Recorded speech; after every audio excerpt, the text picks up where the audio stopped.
Hello guys, welcome to market analysis video. നാളെ നിഫ്റ്റിയിൽ weekly expiry day ആണ്. ഇന്ന് bank Nifty expiry day ആയിരുന്നു. So ഇന്നത്തെ മാർക്കറ്റ് നോക്കുകയാണെങ്കിൽ നമ്മൾ കഴിഞ്ഞ 2 ദിവസം മുമ്പ് ചെയ്ത ഒരു വീഡിയോ ഉണ്ടായിരുന്നു, വീക്ക്ലി അനാലിസിസ് വീഡിയോ. അതിൽ ഞാൻ പറഞ്ഞിരുന്നു ഈ ഒരു സിങ് ഹൈ, അതായത് ഓഗസ്റ്റ് 1 ക്രിയേറ്റ് ചെയ്തിട്ടുള്ള ഈ ഒരു ഹൈ വെരി ഇമ്പോർട്ടൻ്റ് ആണ്. നിഫ്റ്റി ഈ ഒരു ഹൈ ക്രോസ് ചെയ്തിട്ട് ഒരു വീക്ക് ക്യാൻഡിൽ ഇവിടെ ക്രിയേറ്റ് ചെയ്യുമ്പോൾ തീർച്ചയായിട്ടും ഈ ഒരു ഹൈ വീണ്ടും റീടെസ്റ്റ് ചെയ്യാനുള്ള ഒരു പോസിബിലിറ്റി ഉണ്ടെന്ന് ഞാൻ കഴിഞ്ഞ വീഡിയോയിൽ പറഞ്ഞിരുന്നു. എക്സാക്ട്ലി ഇന്ന് ഒരു നല്ലൊരു ഗ്യാപ്പ് ഡൗണിൽ ഓപ്പൺ ചെയ്തിട്ട് ആ ഒരു 25,075 എന്നുള്ള ആ ഒരു പോയിന്റ് വീണ്ടും റീടെസ്റ്റ് ചെയ്തിട്ടാണ് മാർക്കറ്റ് അപ്സൈഡിലേക്ക് മൂവ് ചെയ്തിട്ടുള്ളത്. സോ ഇവിടെ നമ്മൾ നമ്മുടെ 5 മിനിറ്റ് ക്യാൻഡിൽ നോക്കുകയാണെങ്കിൽ ഇന്ന് എന്താണ് സംഭവിച്ചതെന്ന് വെച്ചാൽ ഇന്ന് വലിയൊരു ഗ്യാപ്പ് ഡൗൺ ആണ് ഓപ്പൺ ആയത്. ഇതിന്റെ പ്രധാനപ്പെട്ട ഒരു കാരണം US മാർക്കറ്റിൽ ഉണ്ടായ ഒരു വീക്ക്നെസ് ആണ്. ഇന്നലെ US മാർക്കറ്റ് നല്ലൊരു ഷാർപ്പ് സെല്ലിംഗ് ആണ് നടന്നത്. അതുകൊണ്ട് തന്നെ നമ്മുടെ മാർക്കറ്റും നല്ലൊരു ഗ്യാപ്പ് ഡൗണിൽ ഓപ്പൺ ആയി. സ്വാഭാവികമായിട്ടും ഗ്യാപ്പ് ഡൗണിൽ ഓപ്പൺ ആവുമ്പോൾ ഇവിടെ നമ്മുടെ മാർക്കറ്റ് അതിന്റെ മുമ്പത്തെ ദിവസം നല്ലൊരു ഹൈയിൽ തന്നെയായിരുന്നു ട്രേഡ് ചെയ്തുകൊണ്ടിരുന്നത്.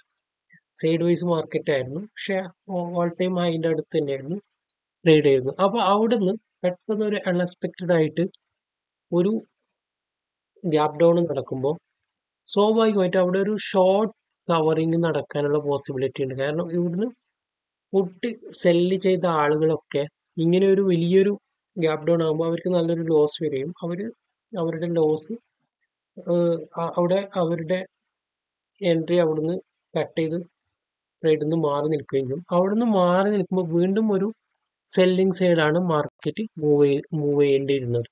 ഓപ്പൺ ചെയ്ത ഉടനെ തന്നെ ഒരു സെല്ലിംഗ് സൈഡിലേക്കാണ് മാർക്കറ്റ് ഫസ്റ്റ് പോവേണ്ടിയിരുന്നത്. പക്ഷെ മാർക്കറ്റ് അങ്ങനെ ഒരു ഗ്യാപ്പ് ഡൗണിൽ ഓപ്പൺ ആയിട്ടും വലിയൊരു ഷോർട്ട് കവറിങ്, അതായത് പുട്ട് സെല് ചെയ്ത ആൾക്കാരൊന്നും അങ്ങനെ അവര് മാറി നിന്നില്ല. അതിന്റെ പ്രധാനപ്പെട്ട കാരണം അധികം ആൾക്കാരും ഈ ഒരു ലൈന് അല്ലെങ്കിൽ ഈ ഒരു സപ്പോർട്ട് ഒരു സ്റ്റോപ്പ് ലോസ് ആയി വെച്ചിട്ടുണ്ട്. ഇതിന്റെ താഴെട്ട് മാർക്കറ്റ് പോവുകയാണെങ്കിൽ മാത്രം ഒരു ഷോർട്ട് കവറിങ് നടക്കും എന്നുള്ള ഒരു പോസിബിലിറ്റി ഉണ്ട്. അതുകൊണ്ട് തന്നെ മാർക്കറ്റ് ഗ്യാപ്പ് ഡൗണിൽ ഓപ്പൺ ആയെങ്കിലും മാർക്കറ്റ് ഒരു റിക്കവറി ആയിട്ട് ഓൾമോസ്റ്റ് ഗ്യാപ്പ് ഫില്ല് ചെയ്യാൻ പറ്റിയിട്ടില്ലെങ്കിലും ഓൾമോസ്റ്റ് ഒരു റിക്കവറി മോഡിൽ തന്നെയാണ് ഇപ്പോൾ മാർക്കറ്റ് മാറിയിട്ടുള്ളത്. ഇനി എന്തായാലും ഇവിടെ നിന്ന് ഒരു അപ് സൈഡിലേക്കുള്ള മൂവ്മെന്റ് തന്നെയാണ് നമുക്ക് എക്സ്പെക്ട് ചെയ്യാനുള്ളത്.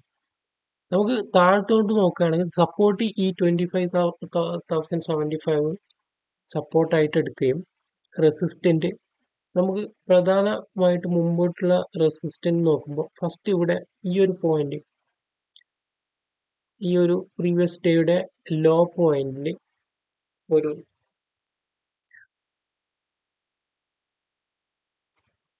രണ്ടാമത്തെ സപ്പോർട്ട് ഇത് ഇവിടുന്ന് ഓപ്പൺ ചെയ്ത് ഈ ഒരു പോയിന്റ്, അതായത് മാർക്കറ്റ് നാളെ ഒരു ഗ്യാപ്പ് ഡൗൺ, ചെറിയൊരു ഗ്യാപ്പ് ഡൗൺ ഒക്കെ തരികയാണെങ്കിൽ ഈ ഒരു ഗ്യാപ്പ് ഡൗൺ തന്നിട്ട് മുകളിലോട്ട് പോയി ഇന്നത്തെ ഈ ഹൈയും കൂടി ക്രോസ് ചെയ്ത് പോവുകയാണെങ്കിൽ നമുക്ക് ഒരു ബൈയിങ് സൈഡ് എൻട്രി എക്സ്പെക്ട് ചെയ്യാൻ പറ്റും.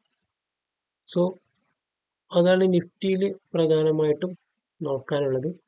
ബാങ്ക് നിഫ്റ്റി നോക്കുകയാണെങ്കിൽ ബാങ്ക് നിഫ്റ്റിയും ഓൾമോസ്റ്റ് സെയിം പാറ്റേൺ തന്നെയാണ് ഇന്ന് ക്രിയേറ്റ് ആയിട്ടുള്ളത്. ബാങ്ക് നിഫ്റ്റിയിലും ഇന്നലെ പറഞ്ഞിരുന്നു ഈ ഒരു റേഞ്ച് വളരെ ഇമ്പോർട്ടൻ്റ് ആയ ഒരു റേഞ്ചാണ്. ഇന്നലെ മാർക്കറ്റ് ബാങ്ക് നിഫ്റ്റിയിൽ ഒരു കുറേ ദിവസത്തിന് ശേഷം ഉണ്ടായ ഒരു ബ്രേക്ക് ഔട്ടാണ് ഇന്നലെ. പക്ഷെ ആ ബ്രേക്ക് ഔട്ട് സസ്റ്റെയിൻ ചെയ്യാൻ പറ്റിയിട്ടില്ല. ഇന്നത്തെ ഗ്യാപ്പ് ഡൗണ് ഈ ഒരു 4 ദിവസം ഉണ്ടാക്കിയ ഈ റേഞ്ചിൽ തന്നെ മാർക്കറ്റ് വീണ്ടും മാർക്കറ്റ് ഈ ഒരു റേഞ്ചിനകത്ത് തന്നെ വന്നിരിക്കുകയാണ്. ഇനി നമുക്ക് നോക്കാനുള്ള ഈ റേഞ്ച് വീണ്ടും ഒരു ഹൈ ബ്രേക്ക് ചെയ്യുകയാണെങ്കിൽ അപ്സൈഡിലേക്ക് നോക്കുക. അതല്ല ഈ റേഞ്ച് താഴോട്ടാണ് പോസിബിലിറ്റി എങ്കിൽ ഒരു സെല്ലിംഗ് സൈഡ് നമുക്ക്